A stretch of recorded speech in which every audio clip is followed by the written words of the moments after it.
Hi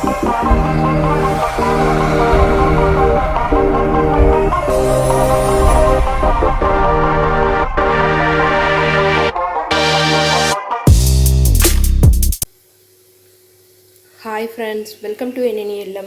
இன்னைக்கு வீடியோல என்ன பார்க்க போறோம்னா மெது வடை அல்லது உளுந்த வடை கிரைண்டர் யூஸ் பண்ணாம மிக்ஸிலேயே நம்ம எப்படி சாஃப்ட்டான நல்ல கிறிஸ்பியான உளுந்த வடை ரெடி பண்ணலாம்னு தான் பார்க்க போறோம். வீடியோக்குள்ள போறதுக்கு முன்னாடி நீங்க இப்பதான் ஃபர்ஸ்ட் டைமா நம்ம சேனலை பார்க்கறீங்கன்னா சேனலை சப்ஸ்கிரைப் பண்ணுங்க. கூடவே பக்கத்துல இருக்க பெல் சிம்பலை கிளிக் பண்ணிக்கோங்க. அப்பதான் நான் இந்த மாதிரி நியூ வீடியோஸ் போட்டா உங்களுக்கு நோட்டிஃபிகேஷனா வரும். வாங்க நம்ம இப்ப வீடியோக்குள்ள போயிரலாம். நான் வந்து இப்போ வடை பண்ணுறதுக்காக ஒரு 4 மணி நேரத்துக்கு முன்னாடி இந்த மாதிரி உளுந்த உங்களுக்கு எவ்வளோ உளுந்து வேணுமோ எடுத்துக்கோங்க. இதுக்கு அளவெல்லாம் இல்லை. உளுந்தை வந்து ஒரு 4 மணி நேரத்துக்கு முன்னாடி நல்லா ஒரு 2 தடவை அலசிட்டு ஊற வச்சுருக்கேன். இப்போ நம்ம இதை வந்து மிக்ஸி ஜாரில் சேர்த்துடலாம். உளுந்தை வந்து எந்த தண்ணியும் இல்லாமல் நம்ம சேர்த்துக்கணும். இப்போ இதை தண்ணி விடாமல் மிக்ஸியில் சுற்றி எடுக்கணும்.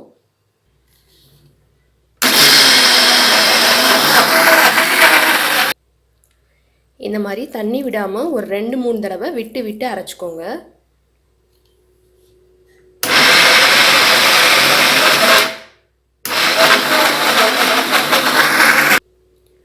இதிலே நம்மளுக்கு ஒரு அரைவாசிக்கு மேலே அரைஞ்சிருச்சு பாருங்க.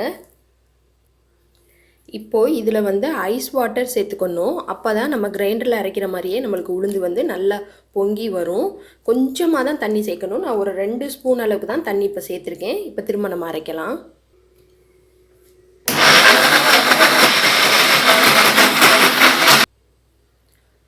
இந்த மாதிரி கொஞ்சமாக தண்ணி சேர்த்து ஒரு 2-3 செகண்டுக்கு இந்த மாதிரி மெதுவாக கொஞ்சமாக அடித்து எடுக்கணும். ஏன்னா மிக்ஸி சூடாயிரும். அதுக்காக தான் நம்ம ஐஸ் வாட்டர் சேர்க்க சொல்கிறோம்.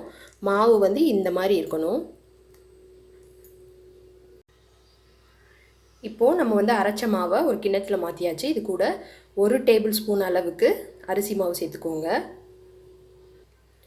அடுத்ததாக வடைக்கு தேவையான அளவுக்கு உப்பு சேர்த்துக்கலாம். இது கூடவே வெங்காயம், காரத்துக்கு தேவையான அளவுக்கு மிளகா, கருவேப்பிலை, கொஞ்சம் இஞ்சி, கொத்தமல்லி எடுத்து வச்சுருக்கேன். இது எல்லாத்தையும் சேர்த்துடலாம்.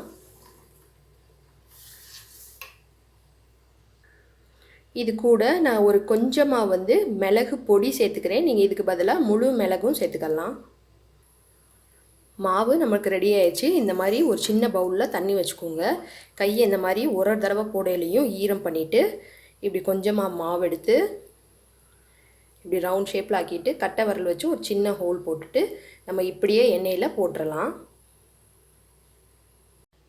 எண்ணெய் காஞ்சிருச்சு. நம்ம இப்போ வடையை வந்து உள்ளே சேர்த்துடலாம்.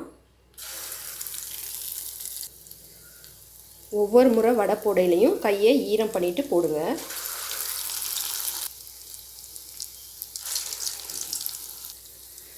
உங்களுக்கு வந்து இந்த மெத்தடில் போடுறது கஷ்டமாக இருந்துச்சுன்னா ஒரு பிளாஸ்டிக் கவரில் கொஞ்சமாக எண்ணெய் தடவிட்டு இதை மாதிரி உருண்டையாக உருட்டிட்டு அதில் ஒரு சின்ன ஹோல் போட்டுட்டு நீங்கள் அந்த மாதிரியும் போட்டுக்கலாம்.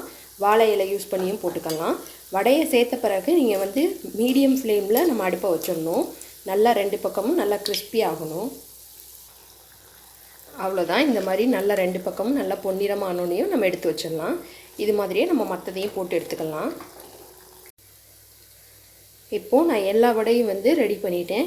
பாருங்கள் எவ்வளோ சூப்பராக இருக்கும். எண்ணெயே உங்களுக்கு கொஞ்சம் கூட குடிக்காது. எவ்வளோ கிறிஸ்பியாக இருக்குது பாருங்கள். நான் பிச்சு காமிக்கிறேன் பாருங்கள். உங்களுக்கு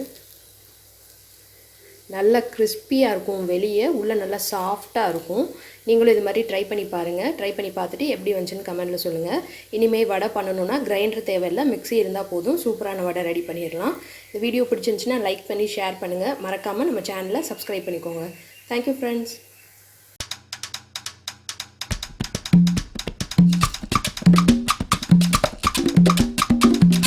La la la la